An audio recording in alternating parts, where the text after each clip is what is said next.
This is a meeting at Eastham School Committee on Tuesday, October 15th. It's being held at the Eastham Town Hall. This meeting will be video recorded and broadcast over local access Channel 8 and through the town website at www.eastham-ma.gov. And one agenda change we do have is we're going to have Superintendent Christian Anderson speaking before our principal, Bill Cosby. Now, priority business, there are no citizens here that I can see, none that you have, Amanda, right? Okay. And priority business, we're going to start with Dr. Taylor Wrye, who is the head of our technology. Welcome, Dr. Wrye, to Eastham. We appreciate you coming. Thank you so much for this opportunity to be able to come here and speak with you, and thank you to everybody for the invitation. I'm really excited to be here. I had started in January, so I can say I'm a seasoned veteran now, but we've had a lot of great things happening, and that's my hope to convey in this presentation tonight, all the great things happening in the ed tech world. But before we get started, I have to acknowledge my amazing staff. We are a small but mighty group. These are our Bitmojis. And we have a IT specialist at every level. We have one that bounces from each of the elementary schools, Stephen. We have a middle school, Joni, IT specialist, and a high school, another Taylor, IT specialist as well, and they're absolutely fantastic. We have Christina. She is the level 3 IT specialist. Ralph runs all the nuts and bolts with the networking, and then we also have Joanne Brady, who is our district data specialist. So we are a small but mighty team, and we facilitate all 7 buildings and the central office as well, and thousands of devices each and every day. So when I arrived here, when you think of a IT department, you think of something that is computers, wires, and very, very, nuts and bolts type of department. But in reality, educational technology in today's day and age is so much more. And so what we created when I first came on board is our mission statement. What is our purpose? Why are we here? And so what we created was, our mission is to increase student learning and achievement by integrating advanced educational technology into every facet of the curriculum. And our motto that we embodied, we even got it on a t-shirt, and I can get you guys one too, is where EdTech innovation meets educational excellence. We not only provide the state-of-the-art tools and resources, but we also place a strong emphasis on educating students, staff, as well as the community, and that's a really important part for me. In the proficient and effective use of these EdTech tools, our commitment extends beyond mere access to technology. We strive to create a culture of digital fluency, where innovation empowers teaching and learning, fosters creativity, drives academic excellence, and in an ever-evolving educational landscape. So what have we been up to? A lot.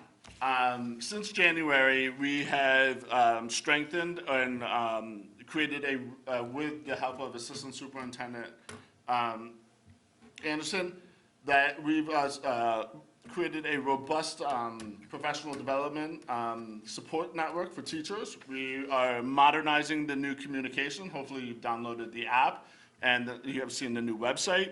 Strengthen digital security, enhancing the infrastructure, promoting digital equity, in which we're doing a comprehensive review of DLCS, and I'm very, very excited about that. All these things are in very close alignment to our Future Ready Schools frameworks, ensuring that our students are able to meet the needs from the ed tech perspective in the modern workforce. As I go on, you're going to be receiving a lot of information, but I really want to reinforce that we're trying to create an EdTech environment of creators, not just consumers.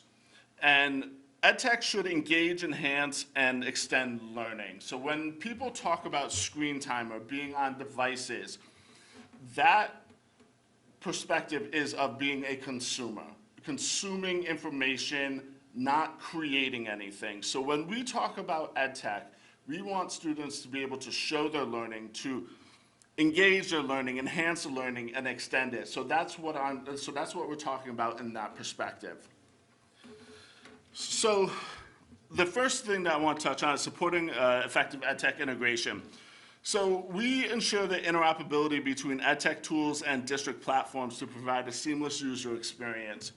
Interoperability is a way in which, and I'm sure you probably experience this if you have multiple kids in the district, where if you're at Eastham Elementary, you go to the middle school, they're using something completely different, a platform or communication tools, and then you go to the high school, they're using something completely different.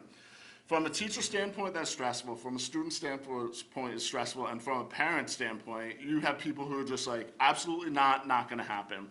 So our goal is to ensure a one-stop shop, ensuring that everything works together to make it as seamless as possible and to streamline all the information.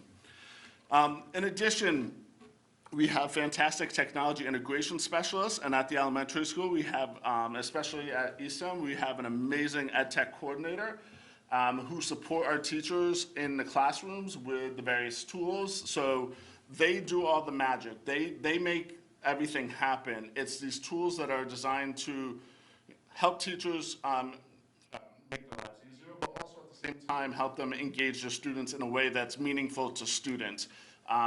Because sometimes what you think is engaging, and some totally dating my age, that something that was very exciting way back when may not be exciting to kids today. So we have an amazing staff. We have an exceptional IT support specialist, in which I touched on a little while ago.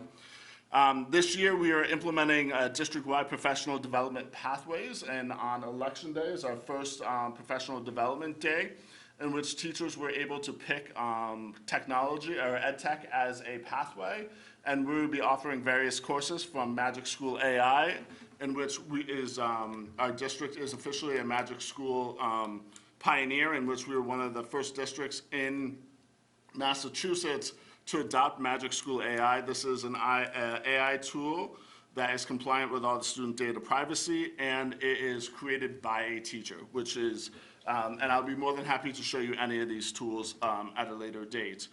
And then also, in addition, we have opportunities where teachers can access professional development, in which they can take the course at their own pace. So the philosophy of lifelong learners applies here as well. And then programmatic professional development, in which we have such as people from Nearpod or Lumio. Those are two educational platforms that we can bring them in as a part of our subscription to help work with our teachers. If you haven't yet and you haven't downloaded the new NOSIT app, you can scan that QR code now. One of the big things that coming in is my goal was to modernize communication with Superintendent Clunchy. She said, let's get that website revamped and up and running.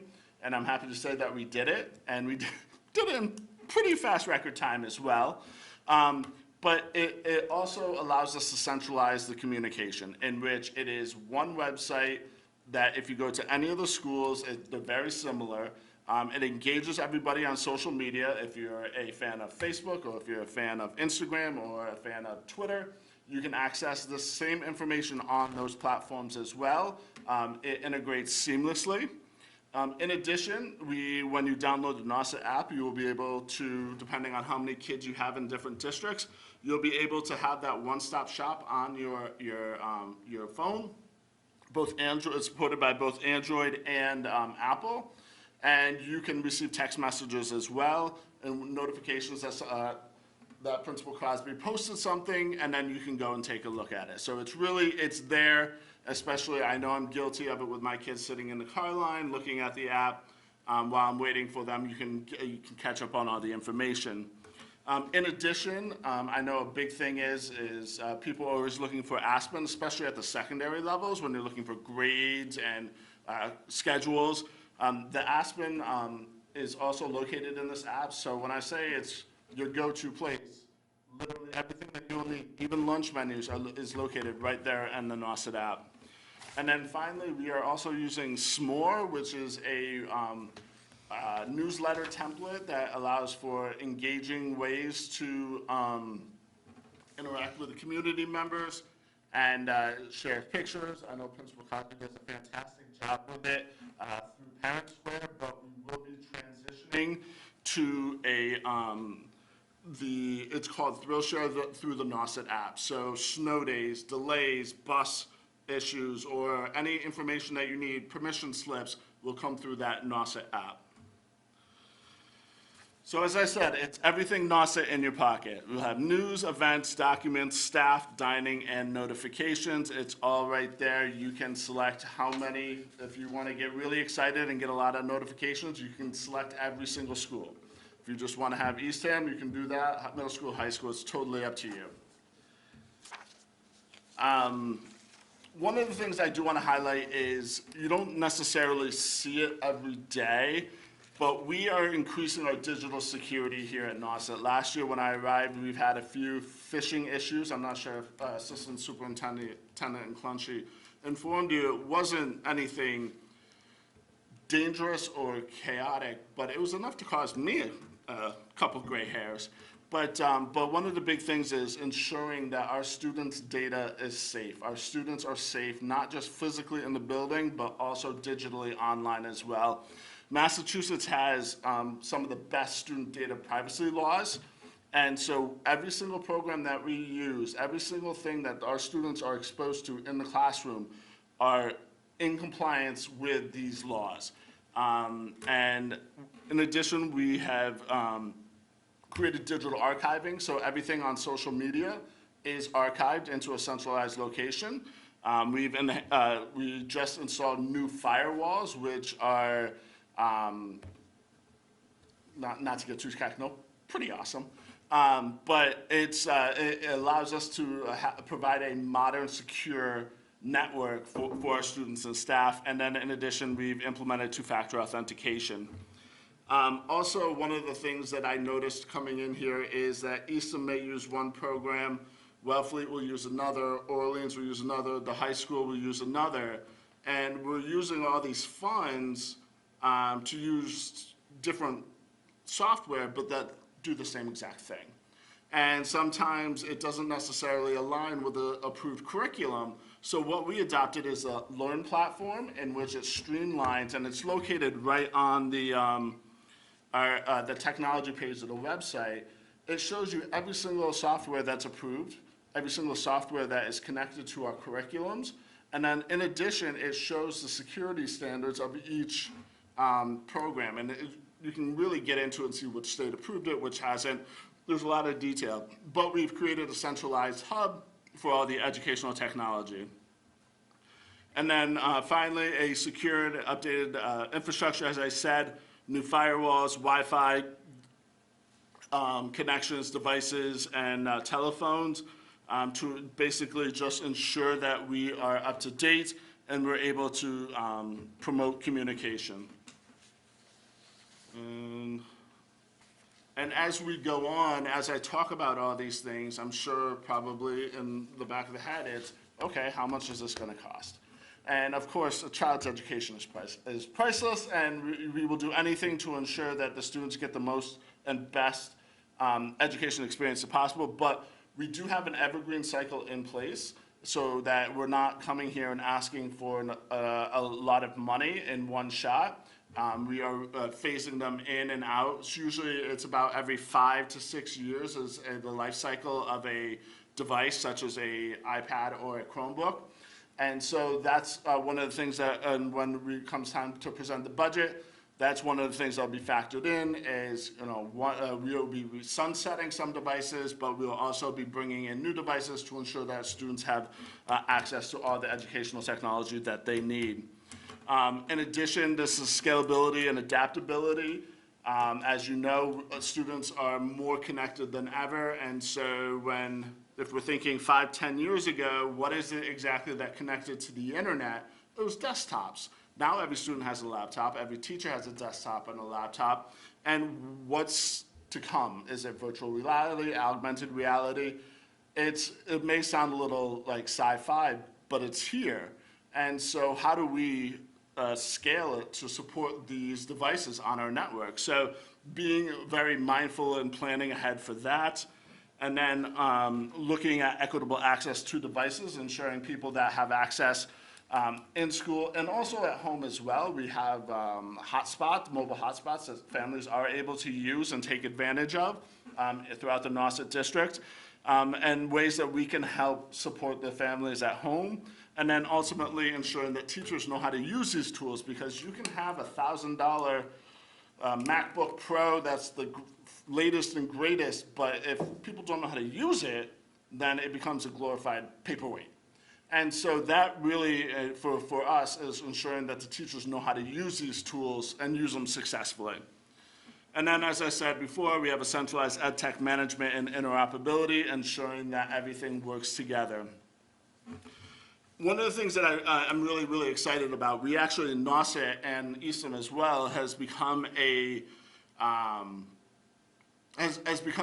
gold standard for digital equity. Meaning that we are working closely with MASC, which is the leading Massachusetts Computer User Educators Foundation, in which we are working with them to create we worked with them to create a vision. What does it mean to be equitable? When you're thinking about digital equity, are we just talking about everyone has the same device? Or are we talking about does everyone have the same access? So we brought together a committee of it was a very, it was a good-sized committee that encompassed a lot of people from different schools, different aspects of the Nauset community, and we created a shared vision about what digital equity means for us. And we came up with, and I'll just briefly touch on, digital equity ensures that all community members have equal access to technology resources and learning opportunities while adopting these resources to meet the diverse needs of all demographic and socioeconomic groups. So we're looking at devices and experiences within the classroom. And right now, currently, that was phase one. Currently, we're in phase two. And so, and as I mentioned, we're working closely with Assistant Superintendent Anderson, is that we're starting to implement professional development that supports the teachers to use these devices in their classrooms.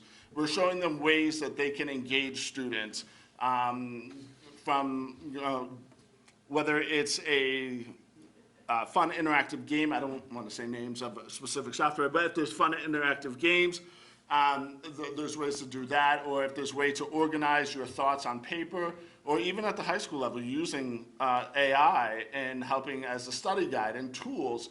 It's really, there's so much stuff there and it's ever changing. So what we learned last year is completely different for what's going to be for next year. So it's our job and our responsibility to, one, figure it out, and then teach the teachers how to use it effectively.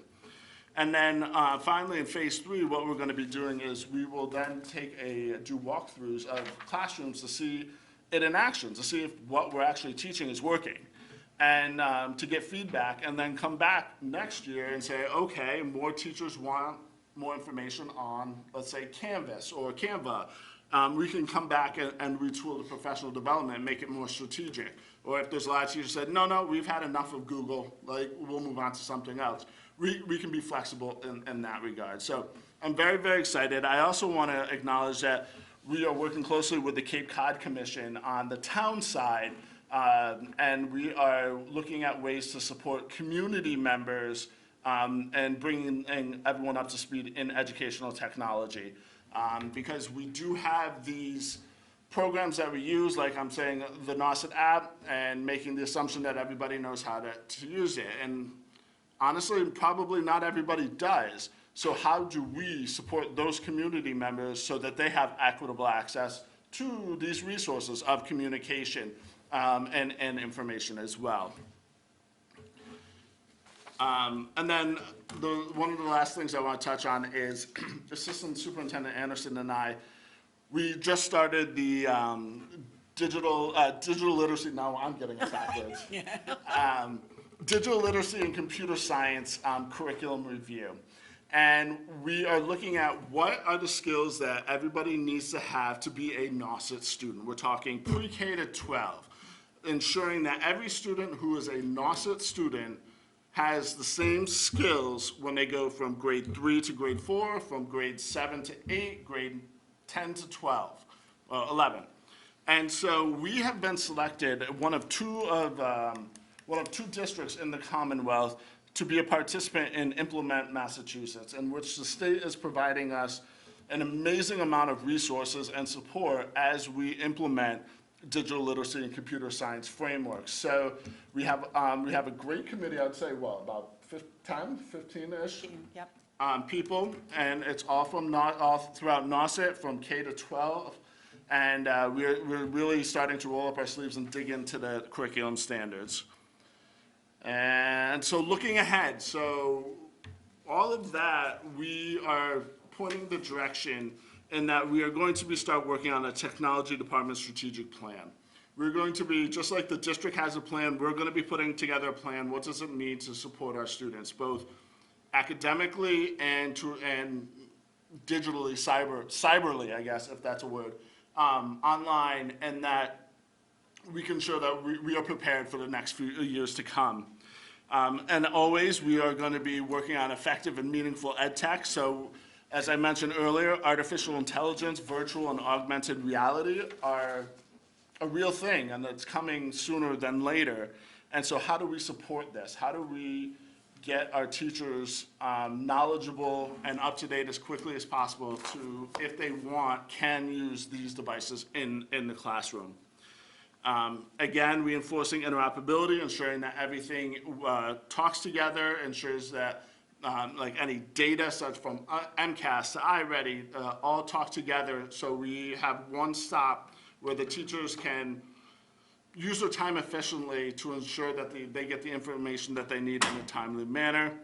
And then one of the last things I'm really excited about is we're going to be starting to look at community ed tech learning experiences and helping parents and approaching them, whether it's through the PTO or through the Cape Cod Commission, but supporting them so that they can support their children and or grandchildren as they go through the NOSIT public schools. So I just tossed a lot of information at you. Do you have any questions, thoughts? Tyler, if I could, I also chair the policy committee for the region. And I was hoping at some point if you could look through our policy that we have on technology and see if we're missing anything. It's written to go with the MASC laws, but you never can tell. Again, we just updated it this year, a few months ago, but again, technology moves right along at a faster pace. So if you whenever you get a chance, if you look through it, any questions, comments, please just shoot me an email and be glad to bring it forward to the subcommittee and keep us up to date with everything. Great, thank you so much. I really appreciate that. Anyone, questions or comments? This must have been so much work, like really thinking of technology in such a comprehensive manner. I share your enthusiasm and can't wait to see what that's going to mean specifically for Eastham elementary students. Thank you. Yeah, I'm excited to work with Principal Crosby. Definitely, okay. I got a couple of questions. I'll try to go through these rapid fire for you to not to keep Chair Crozier away from her Yankees game. Adoption metrics, so they roll out this new app. Yep. Curious if you've been able to track anything in terms of adoption, whether that's with parents and students or teachers, or just kind of how you know it's working. So there's a couple metrics. One, so the Learn platform is more of an organizational tool in which it provides a place for parents, teachers, administrators to go to and see the apps. And I can say that we have been using prior to my arrival. As I said before, they are all in compliance with the Massachusetts general laws in regards to student privacy. But as for the adoption, we are creating a protocol, procedure. Yeah, practice. No, thank you. In which a teacher will submit a inquiry. And then there'll be different ways to look at it. One, does it tie to the curriculum? Do we have funding? Does it have is there anyone that recommends it? And within the Learn platform, you can look at the different districts throughout Massachusetts that also use it as well. and then it'll go through a sort of a hierarchy in which it'll come to me to ensure that it has the data privacy. It'll then go to the building principal, in which, yes, we've talked about this, yes, we can go this way, or let's wait another year. And then finally, if it goes all the way up to the chain of command, in which yes, we have the funding for it, yes, we can use it, yes, it meets the curriculum that was approved standards. So it's robust, but it is new, and of course, with anything new, there's, little hiccups, but we're heading in that direction. Yeah, I'm also part of the Eastham Elementary Parent Group, so if there are metrics that are easy to digest and that can be given back to at least this board, then we can help get Absolutely. on the board. So it's just knowing where that is in any kind of state is helpful. On the financial side, I'm curious if you kind of just took a pie and divided it into software and hardware costs now and 5 years from now, do you think that the pie slice, whatever it is, looks the same between now and 5 years from now? I wish I had a simple yes/no answer, but, and Assistant Superintendent Yeah, I'm happy Anderson to and I jump were- in. Yeah, Yeah. we're just talking about how, the curriculum is going from textbook to digital. And so how everything's coming into the technology budget now, because we have online interactions with let's say, mystery science, perfect example. It's our approved science curriculum, but it has a online component. Students are engaging online, so it is curriculum, but it's also digital. So where how that looks, I mean, just think 4 years ago, it was COVID. And before COVID, we never even thought about remote learning, online learning. And I apologize, I can't give you a yes/no answer, but it really, that's why we're trying to create a guide of looking at the infrastructure, what do we know is gonna need to be replaced in a couple of years, devices, and then also the software as well. It's one of those things that's really on my mind, partly just from my professional life and how quickly I've seen in just a few years software costs spiral out. And it's not to say it's because they are unnecessary. They become necessary and they become baked into your infrastructure, into your tech stack. And so when we think about having groups on policy, I think about the choices we make in technology as having only ever growing financial implications. And they can be absolutely necessary. And it's just to say, how do you stay ahead of it so that you can plan for it, so that you can budget for it, and then do it well to give the kids the things they need, like you've said? Cybersecurity right now is at the forefront, and I'm kind of deviating a little bit, but towns and schools are the #1 cybersecurity vulnerability. And you think about corporations and how much money they invest into digital security and infrastructure. And we want all our money to go towards kids and learning, but we also have to, we just invested in these brand new firewalls, which I'd be more than happy to give you a tour. They're neat to look at, but what they actually do digitally is, I know that we are good. And so it's things like that, and that's going to be a conversation that we're going to be talking more about in the budget cycle, and I appreciate you bringing that up, because it is those things that you don't necessarily see every day. Yeah, and just to add on, I think your question about could be divided into sort of the behind-the-scenes pieces, and then what I work with, which is the student-facing. So what we're using in terms of what the students are facing, I would say that cost is going to remain pretty much the same, because we group all curriculum together, meaning hard copy materials and software.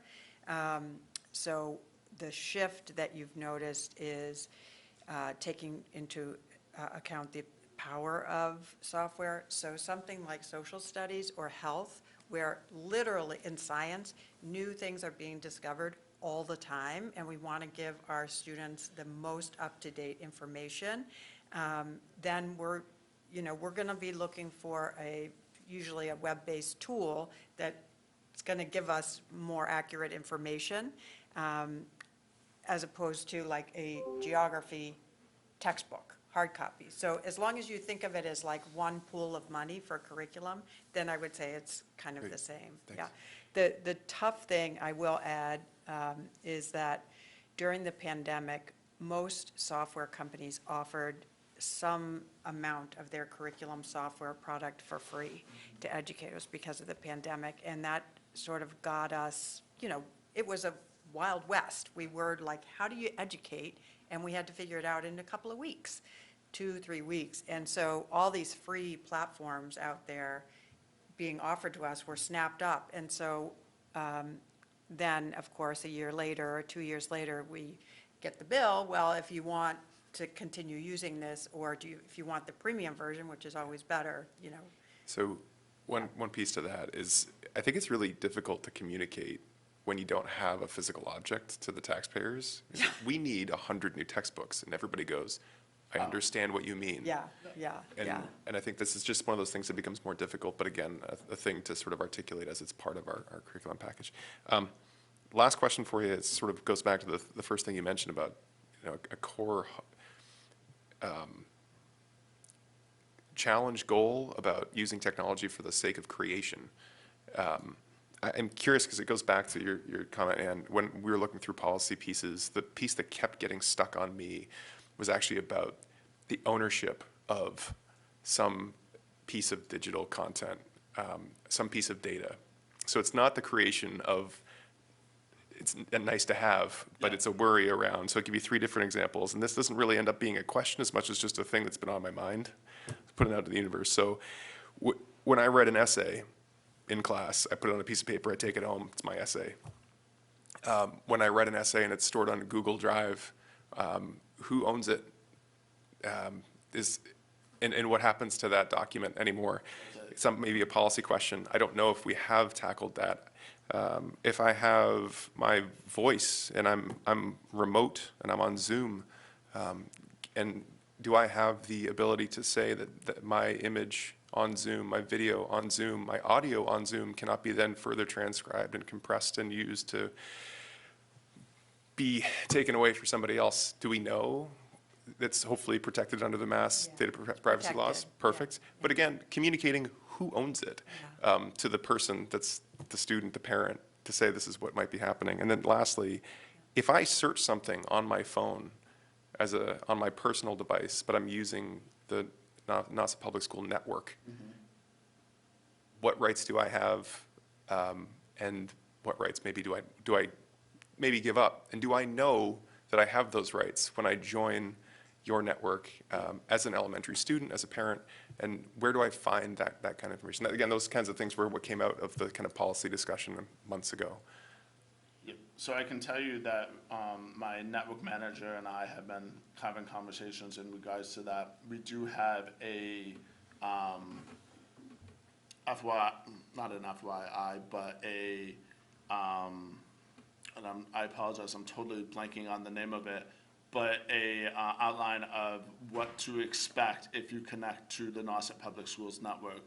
And it's the standard for public schools throughout the Commonwealth that have been provided by the cybersecurity, I forget the official acronyms, but from that we work with the state in regards to that. And I will kind of add a little bit to that. Our policy as far as school committee people, our policy says you do all your school committee business through the Nauset system. If not, because should we be asked to provide documentation on an issue by someone who wants to sue the system? So we try to make sure that everyone's using school business, but for school committee business. You stay with the website and not use their own personal emails. So that's another piece that we have to deal with. Yep, that's right. And we updated the archiving parameters, so everything that is written on the website is written via social media, or any communication with the new ThrillShare app is stored and recorded as a public record. Thank you. Any other questions? Just want to say thank you very much. Perhaps at some point, we need to do an in-service for, or a session for parents and community in general. Absolutely. Just to help them understand what we're doing, especially when we get closer to budget season. That will be starting very soon, like next month probably, or this month actually for the principals. But, you know, I think that would really be helpful. Even if it's a virtual, whatever, I think that would be a really helpful thing for us to look forward to. But thank you very much for coming, Thank you and I for this appreciate all the opportunity. I appreciate information. it. It's great. Okay, next we're on to our Assistant Superintendent, Kristen Anderson. Please, Kristen, go for it. Amanda, if you could bring up the slides, that'd be great. So I'm pretty informal. I'd love for you to call me Kristen. And as I'm walking you through this, if you have questions, please just jump in. Okay. It's fine. Good.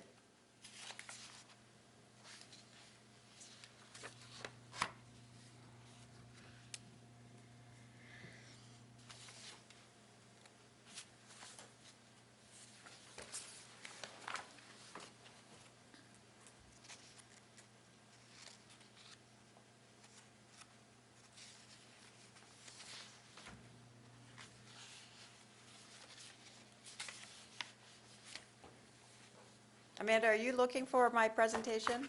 I have it, and I started to share it, and I didn't hear anything. So here it goes again. Do you see it? No, we're just seeing your face. How lovely it is. However, I have. It's a great view. Okay, I know what I did. I have to hit share. It's been one of those days, I guess. Let's see. So there we go.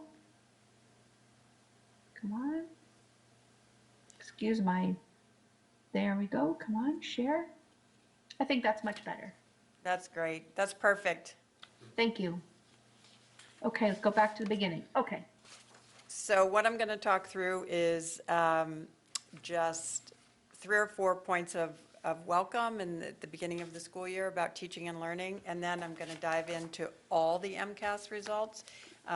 And I'm going to go through the slides like this, but you have them all. And I'm happy to talk generally.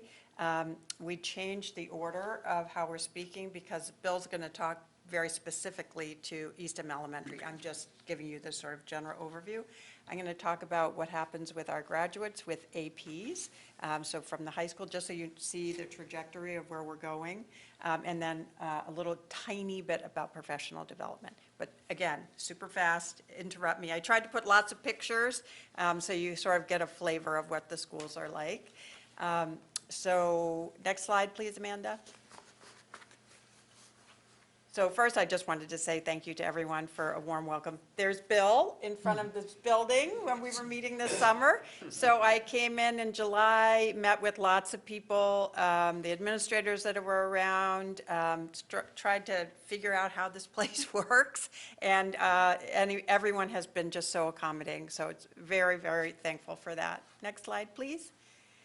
So then my first big activity for the district was to welcome all of our new educators, which is kind of hilarious because I'm new also. We had 41 new educators and para-educators.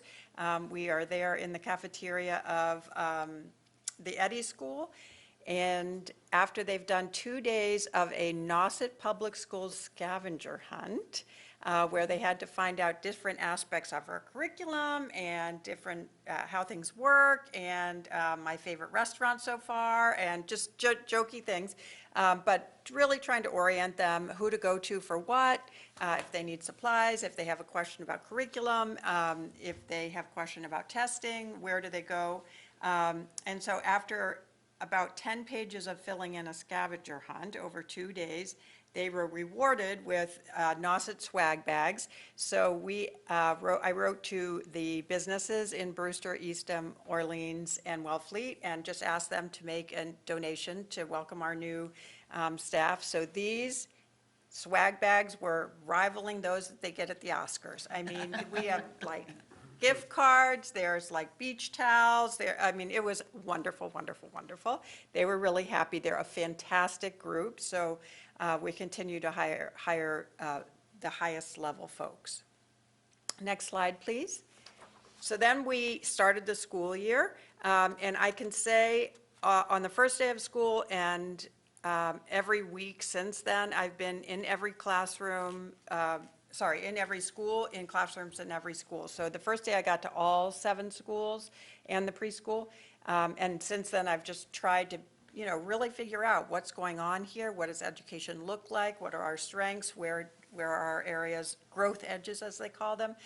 So I would say I'm extremely pleased with what I'm seeing. Classes are orderly, students are engaged, and they're known as people. So those are, some really important aspects of the strategic plan that you created about 4.5 years ago. So really, really great start to the school year. Next slide, please. So in the beginning of the school year, at every level, we give assessments to figure out where kids are. So I've listed here what they are. For Eastham Elementary, we give the DIBELS, which is a really in-depth look for students in kindergarten through grade 2 at their reading. Eastham has been doing it for a long time, but about 2 years ago, the Department of Ed at Massachusetts said we have to screen to make sure if any kids have dyslexia, and then sort of immediately start working with them on that. So that's now legal, we have to give that one. iReady, we give in K through 10 because we are looking at students' reading skills and their math skills. So we can chart kids all the way over and their progress. And we're looking for at least a year of growth in every year of education. And that's kind of, Devin, when you were asking about metrics, that's what I'm looking at. I'm like, are we making that much progress every year? Similarly, although it's a little harder to measure, at the elementary level, we give the DESA, and at middle school, we give Panorama, and at the high school, we give DESA, but those are a measure of students' social emotional skills. So those are their ability to make a new friend, to name their emotions, to sort of deal with their own emotions, to get along in a group, to work collaboratively with other people. And under each of those 6 areas, those are the CASEL 5 competencies. There's like 6 or 7 sort of discrete skills that you're looking for. Access is the test that we only give to our English language learners. That's a statewide test, and in all grades, so pre-K to 12. And then MCAS is the state test, and we give that in the spring, as all schools do, in English language arts. So at Eastham Elementary, we would give it in grades 3, 4, and 5 English language arts, also math 3, 4, and 5. Science we give in grade 5 at Eastham Elementary, and coming soon is civics in grade 5. So right now we're piloting the civics test in grade 8, but there's a tiny, tiny field test happening for a civics in grade 5 also. Next slide, please. So all of that information, all that data from multiple sources, we're starting to pour into one program, which is called Panorama, which gives a screenshot of every kid and where they are right now in all those measures that I just said. So teams of teachers get together at each school, and I just came to one of these data meetings at Eastham. It was phenomenal. And they're looking at all the data. Who's struggling in what? What are we going to do to help them? Are they going to be in this small group? Would they work well with that student? This student is really high flying. How are we going to challenge them and push them to the next level? Remember, I want to see at least a year of growth in every kid every year in every subject. So that's what we're looking for. And so those data teams are key. They happen several times over the course of the year where like grade level, in this case, I think I came to. It was grade 3. 3. So it was like the grade 3 teachers, special ed teacher of English language learners, and Bill, of course, school psychologist, and all together looking at the data, making a plan, which is then transcribed and then checked in on a couple weeks later. Does that make sense? Okay. Next slide. Yep. So I mentioned the access test that we give, and our amazing ELL teachers set a goal. And I've worked in 3 huge school districts: Brookline, Wayland, Concord, high achieving, and I had never seen a goal like this. 65% improvement target for all our multilingual learners, and they met the target last year. So that was pretty awesome. Next slide, please. So now we're starting to get into the overall MCAS. So I look at the demographics. I should say, I can get really technical. I'm an economist and statistician. That's how I come to this. So I'm trying to be up here, but if I get down here, just tell me too much. But so looking at the demographics for Nauset, Nauset is rural and is also a Title I district, meaning about 45% of the students are below the poverty level.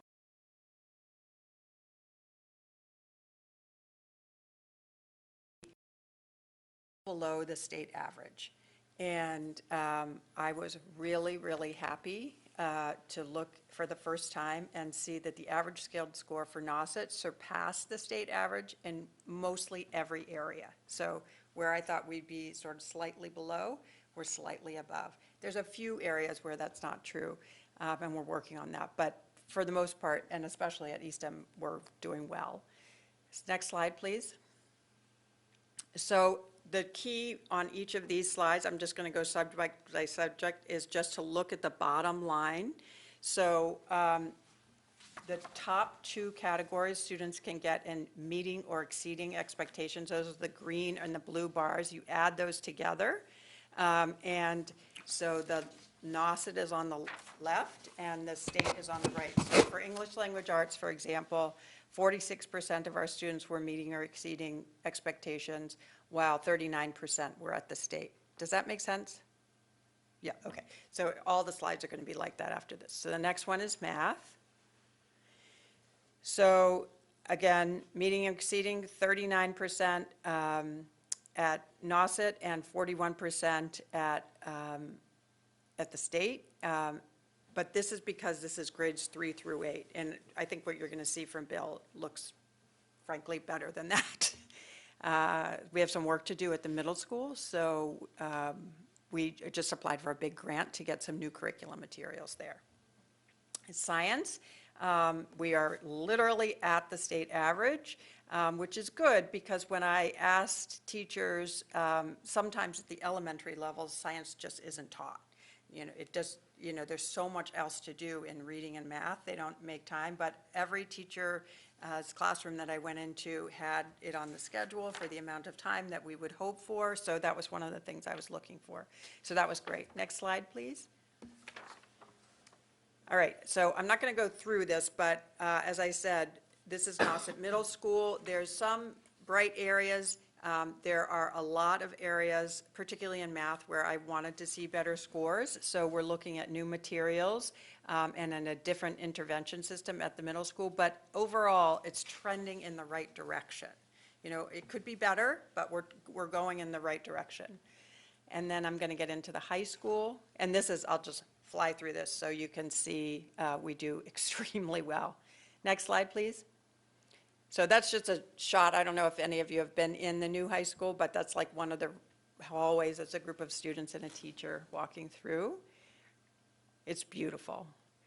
So in grade 10, ELA, Nauset is at 64%. The state's at 57%.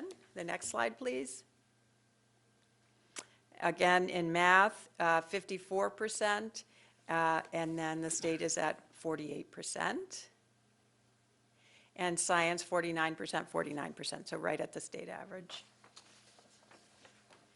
Okay, so this is sort of the last of the data, because the MCAS shows you that we do well.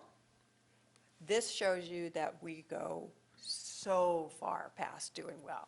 So these are the advanced placement tests. which are tests that students can take to place out of college courses, right? If they're scored out of 5, you have to get a 3, 4, or 5 to place out of the college level. So what I wanted to point out was that top row, look at the number of students who are taking APs. That is incredible for the size of the graduating class of Nauset High School. So it's just, I've worked in Concord, Brookline, Wayland. I've never had that percentage of kids taking APs. So when students are looking for that challenge, it is there at our high school. This could be any grade in high school, though, right? They could take, Because you could take it when you were a junior. you could take it when you're a junior, yeah, but if I just pull out, like, if you took 5 APs, but I just took out the number of students, so you would just count as 1, even that number is so much higher than I thought it would be. Yeah, so it's phenomenal. So, okay, so even if a student took 4 AP classes, they're just getting counted once in Right, this? yeah, for the number of students taking APs, yeah. But next slide, which is really incredible. Our high school is, as high schools go in Massachusetts, relatively small, yet the number of students taking APs is unbelievable, so much so that they actually put us on the AP school honor roll. Not just, I know, it's so exciting. That wasn't me, I just, discovered it. So it's for the number of students who are taking APs, and then for the number of, that huge list is the areas that you can take an AP in. So we make all those APs available to students. So that's phenomenal. Like that, I've never seen even half that much. The school, Concord Carlisle High School, where I was just coming from, we didn't have this. So it's really giving kids the opportunity, in fine arts, in art history, as along with chemistry and calculus and the others, yeah. And that's the end of the data. Next slide, please. Oh, that's just how well we do. I've already talked about that. There was a little dip over the pandemic because AP didn't change their tests at all, even though we had less time to educate students. So just in terms of our accountability level, you're used to this. We get report cards for every school. They're posted on our website. And I just wanted to point out that for Nauset Public Schools, so all of us together, the accountability rating in 1 year went up 7%. So that's huge change. It's wonderful. So definitely we're trending in the right direction. The last thing I just wanted to talk about was, Taylor mentioned it a little bit, is that to get student achievement up, we want to provide high-quality professional development for our educators. That means what they're doing when they have all these PD days and time is directly tied to student achievement. How can we have different groups of kids achieve at their highest level? So educators are at different places in their careers. They teach different things. So we didn't want a one-size-fits-all. So we're starting with a new innovative strategy called Professional Development Paths. So on the 3 professional days that we have, teachers are going to choose 1 course from that list of 15 to take, so that will meet them where they are. So for example, if they want to learn more about supporting students with special needs in the classroom, they might take that first one, Instructional Practices to Support Equity for All Learners. If you want to learn about kids who are really anxious and how that's affecting their performance, you might be part of the book group on the new book, The Anxious Generation, which is about the effect of cell phones on student mental health. And there's other ones there. So Taylor mentioned the tech ones too. So that's the choice, and we're going to, on November 5th, I know something else is happening on November 5th, but we're going to be doing professional development that is innovative for us. And I think that's the next slide. Yeah. Do they end up taking 3 of the courses, or it's just No. one for And the so, 3 days? yes, it's like going to the store and you have $100 to spend. Like, do you buy the this or the that or the this? like you have to put all your money in one place. So you take one course for the year, and then the next year, hopefully your assistant superintendent makes sure that the one you wanted to take but didn't is now available in your second year. Yeah. That is the most asked question. I really wanted to be in tech tools, but I have to take this other thing, like I'm implementing expeditionary learning, the new reading curriculum. So I got to do that, but I want to do that. Yeah, so, yeah. Thank you very much, Kristen. Any further questions or comments, Kristen? Thank you very much. Yeah, Really my informative. pleasure. And with question, and with mass question coming up on the ballot, maybe it'll help people a little bit more understand what the effect of the test is. Amanda, do you have mine?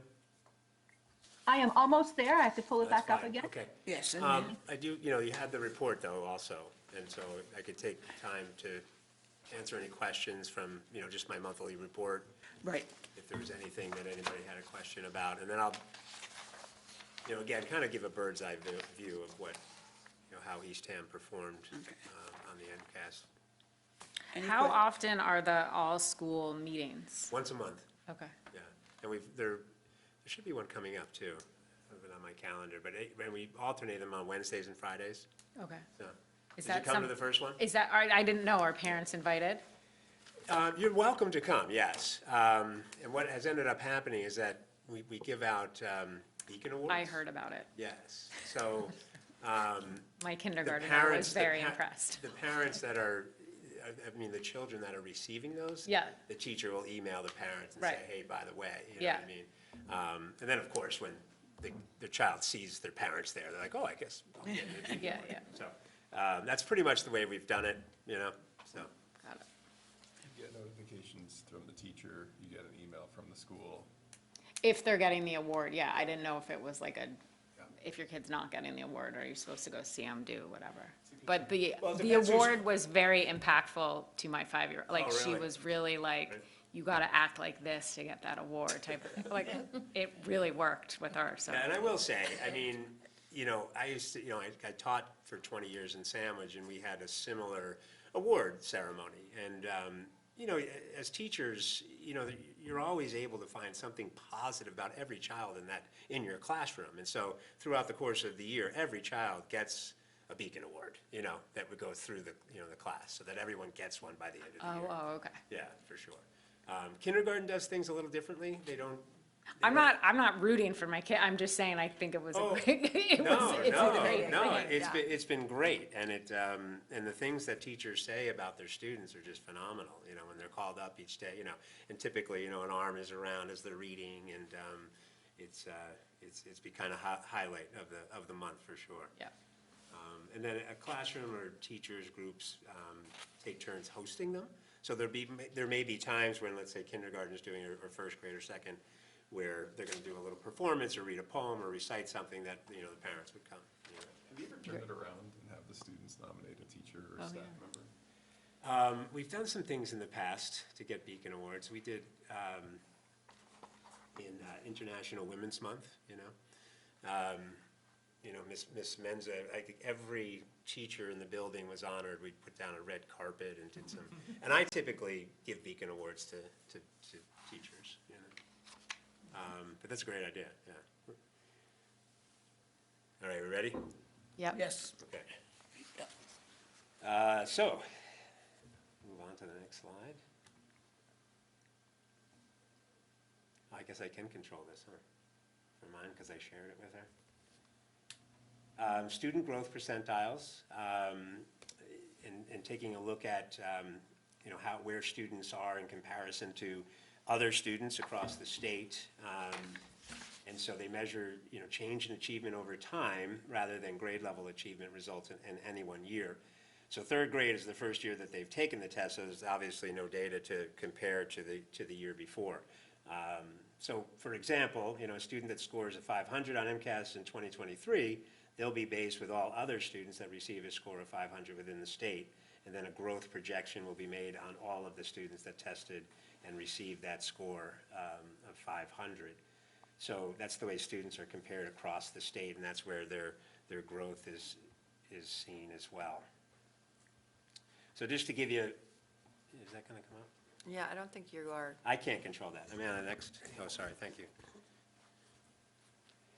So just to give you an idea of where Eastham Elementary is in comparison to other towns on the Cape, and then also that the database that DESE has, DART, kind of schools that are of similar demographics across the state as far as student growth is concerned. So, moderate growth, staying similar. I mean, if you have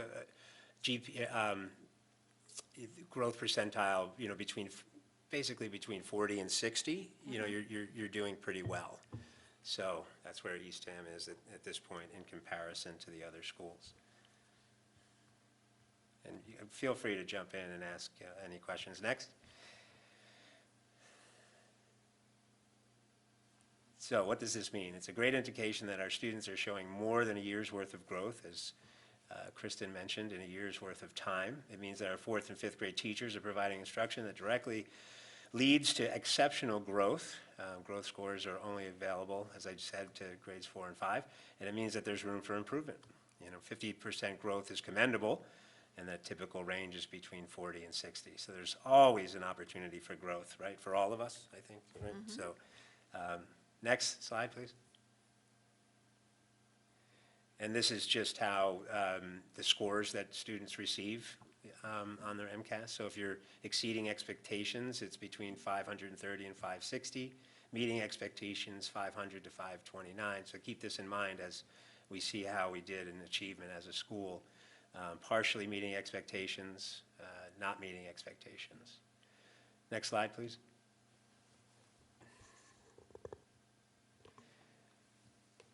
It's probably hard to see those breakdowns, but if you look, it says grade 3 ELA, 62% are meeting or exceeding expectations compared to the state's 44%. Grade 3 math, 70% are meeting or exceeding expectations as compared to the state 46%. This is one of those things that came up in your, Yeah.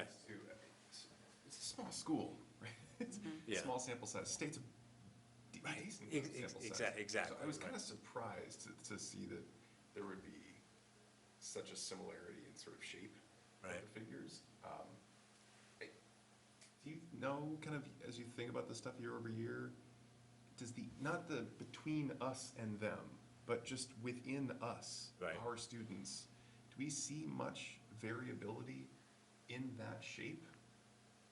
Which I would have think. Yeah, so I think with a what you're tiny school. saying, is okay? Yeah, okay, so statistically, I always say, if you had 100 kids at the grade level or higher, then you could make some generalizations, but we don't, right? There's not 100 kids in 3rd grade, 100 kids in 4th grade, 100 kids in 5th grade. So comparing like this year's 3rd grade class to last year's 3rd grade class is really, we don't learn much because they're very different kids. If it was the state data, then you do learn a lot.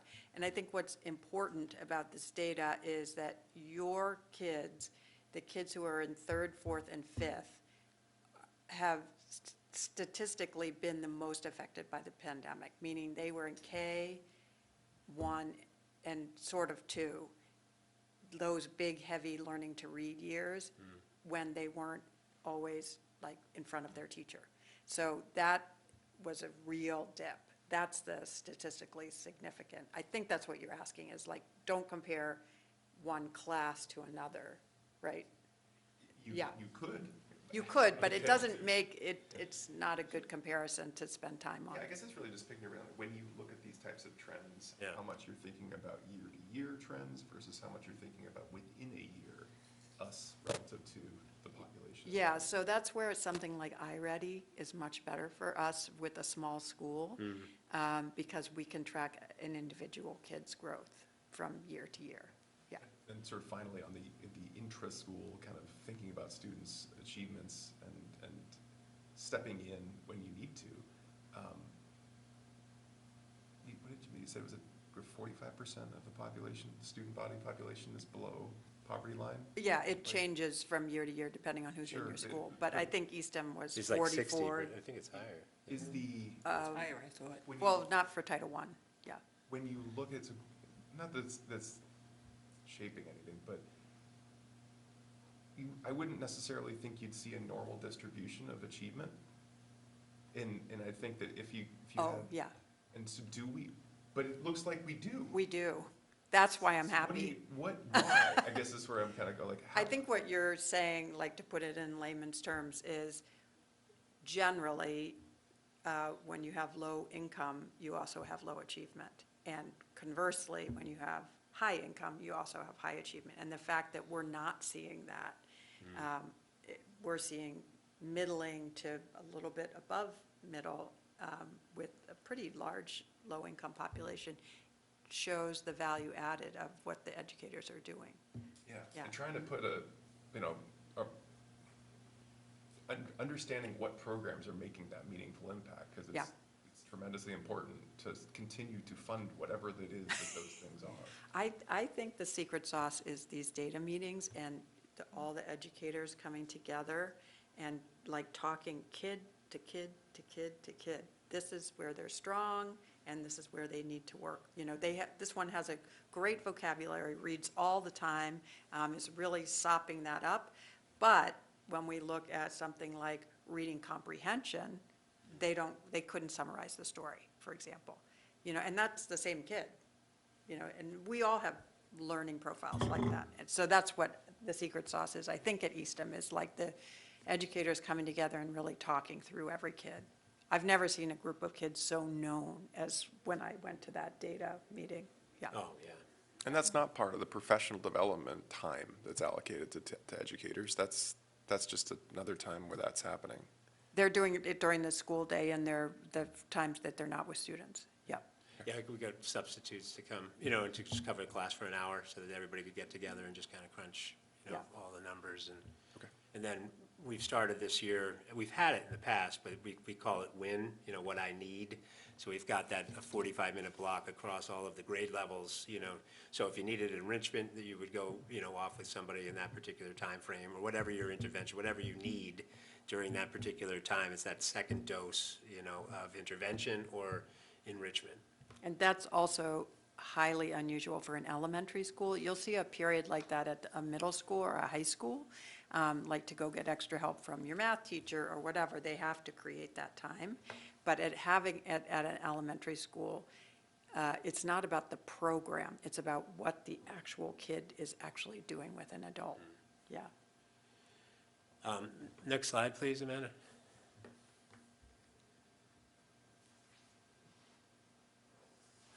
Next one, I just did that. Next, I think it's grade 4. So when you'll see this, you know, just to your point, Devin, you know, grade 4, you know, ELA, 36% are meeting or exceeding expectation, whereas the state is 36%. And then grade 4 math, 64 are meeting or exceeding, and then the state is 46. So what does that say to you, you know, as far as that data is concerned? And maybe from your experience as well, you know, we also kind of look at cohorts of kids sometimes too, as they're moving through the school. So. Next slide, please, Amanda. And then grade 5, I'm just going to follow along here. So 57% are meeting or exceeding expectations in ELA, and then the state is 38%, and then 40%, so kind of dead even with the state as far as math is concerned. Next, please. And then grade 5 science. See that we are teaching science. Oh, I'm so happy. Yeah, 66% are exceeding or meeting expectations to the state's 44%. Next slide. So this is back to that achievement, you know, so, it looks like, we're, ranked third on the, in that particular group of schools. But mostly kids are meeting or exceeding expectations with a 502 achievement score.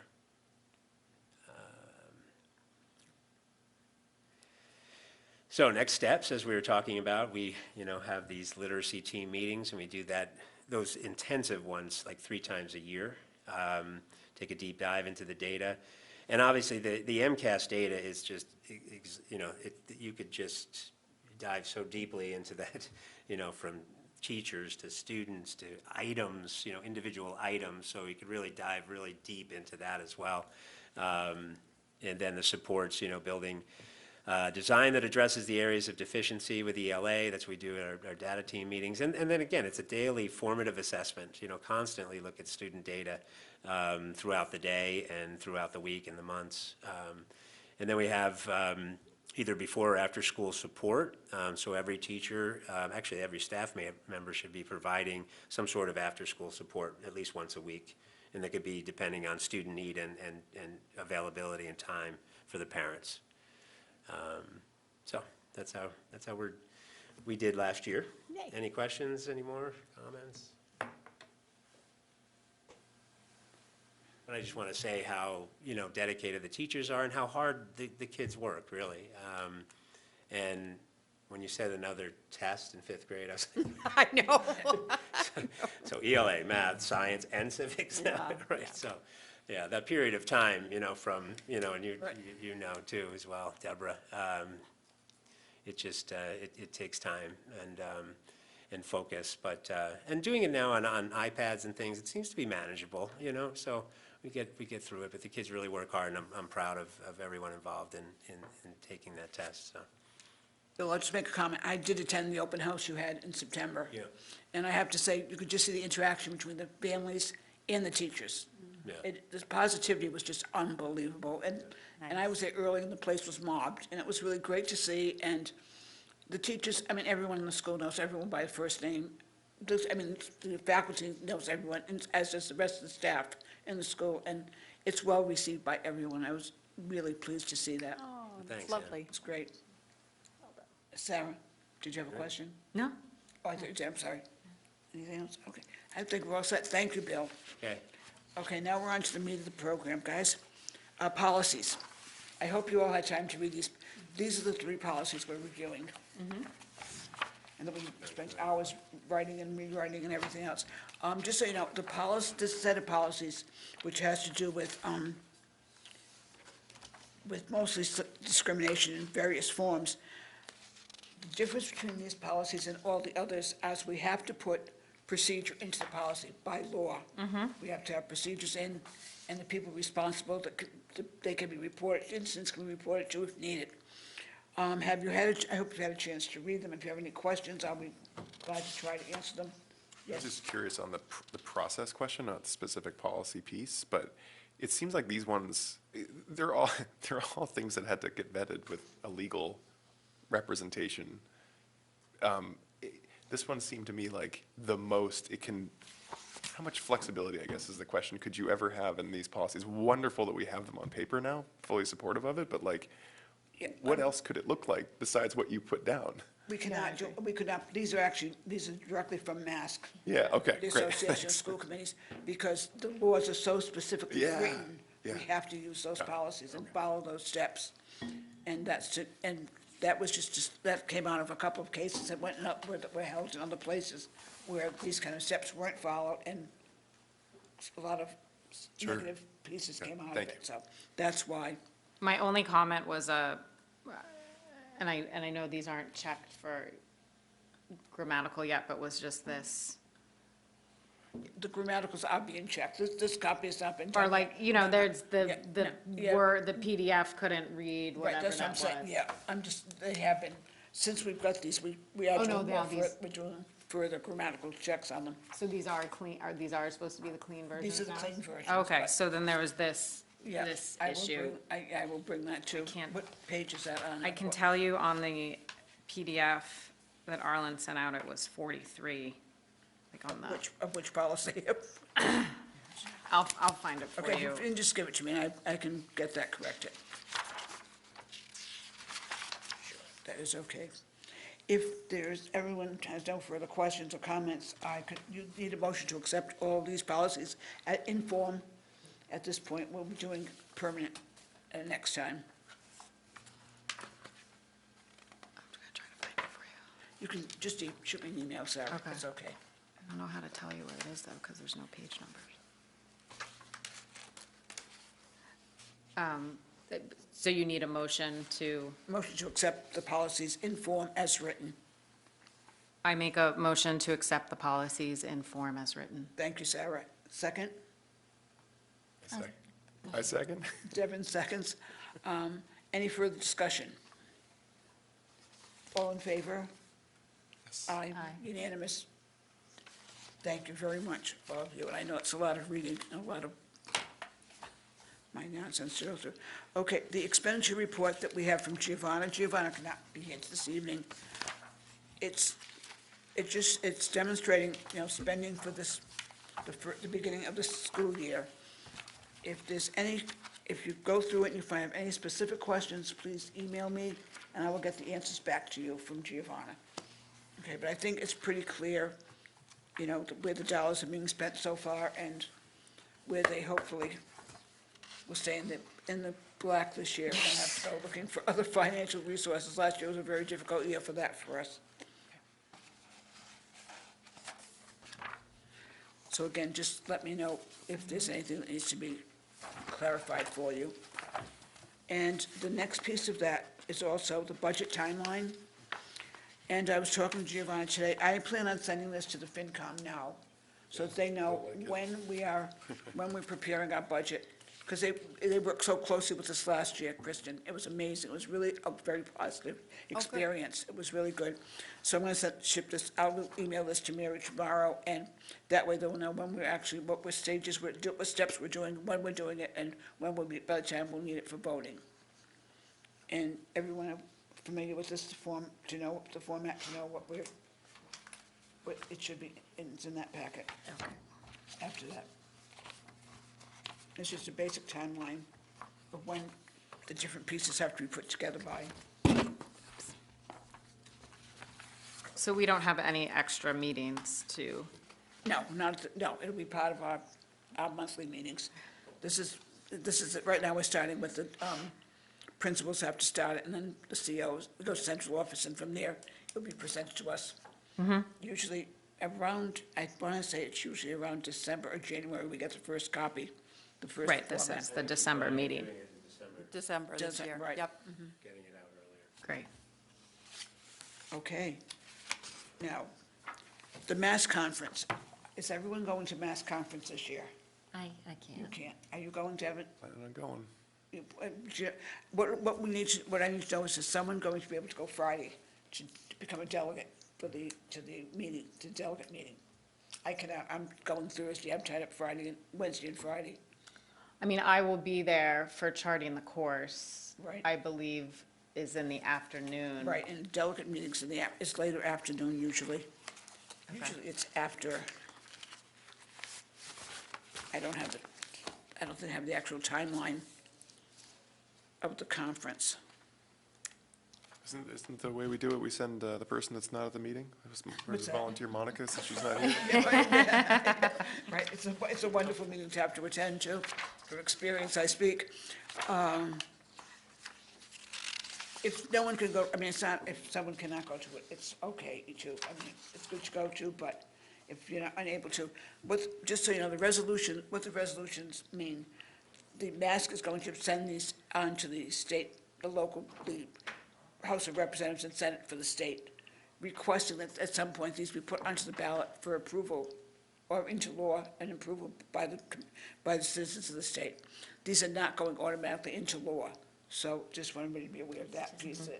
It's just resolutions, not law enforcement. And if anyone can attend it, I'd appreciate it if, I mean, I can double check the schedule because I okay, thank you, Sarah. have childcare for If the you can. entire Day. day. If Yeah, it's this not is usually- during charting the course. This is usually around 3 or 4 in the afternoon, I believe, usually, as I remember. Again, it's been a while since I've been to Okay. it. If you Sarah, can. if you can, I could probably take a half a personal day or something from work. Maybe I could try. What day is it? It's a Friday. It's a Okay. Friday, it's the last day of the conference, or November 8th. I can try to take a personal day, I guess. I don't know. But I don't want you to have to take a personal day now at work. You save those Okay. for yourself. No, if you can, Sarah. Let me check the yeah, I mean, If you I'm can, gonna that'd be great. there. Yeah, It's it'd be just- great if you can. Now, we have all the resolutions And I'm not going to go through each and every one of them because I think that the person going, I will trust you to look at them and, make and vote as you feel appropriate. Most of them usually pass, I will tell you that now. But because there are a lot of, this year they've got an exceptional number of resolutions. I think they've got like at least 15, I think, of them.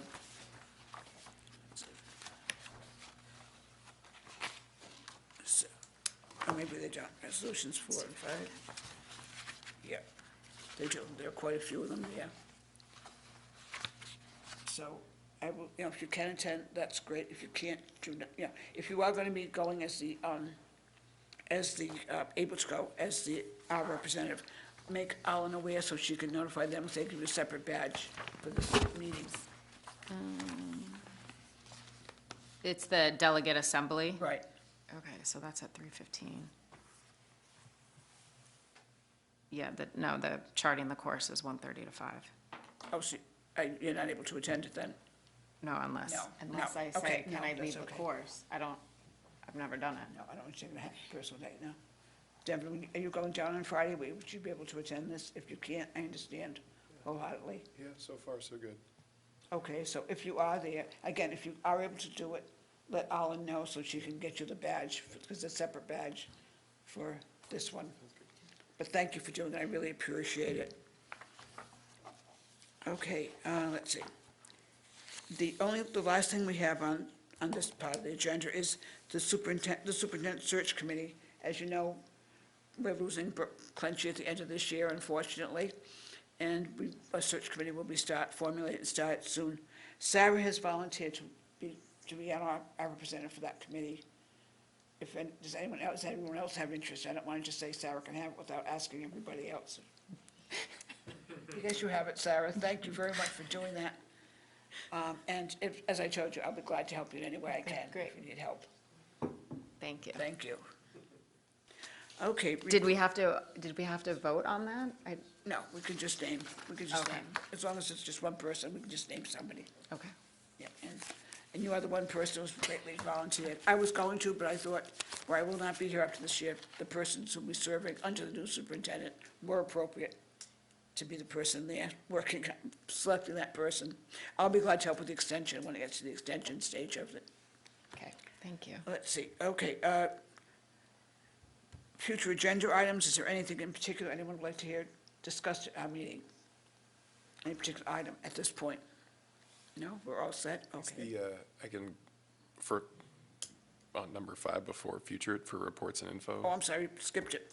They used to outline, yes, go ahead. No, just if Yeah, thank you. I missed it totally because I was going through future. Policy, again, has been meeting, as you can tell by the last policy we looked at was was the wellness policy, which the nurses of the area of the policy, of the system have gotten together and written, and it's been reviewed once by us. It's just going back for some grammatical things, and we're going to look at it again next month. And we're also, Brooke is coming to our meeting next month, policy subcommittee, because we're looking at how do we measure compliance with policies? Are they being measured, and where are they reported once they are measured? So those are my two agenda items for that.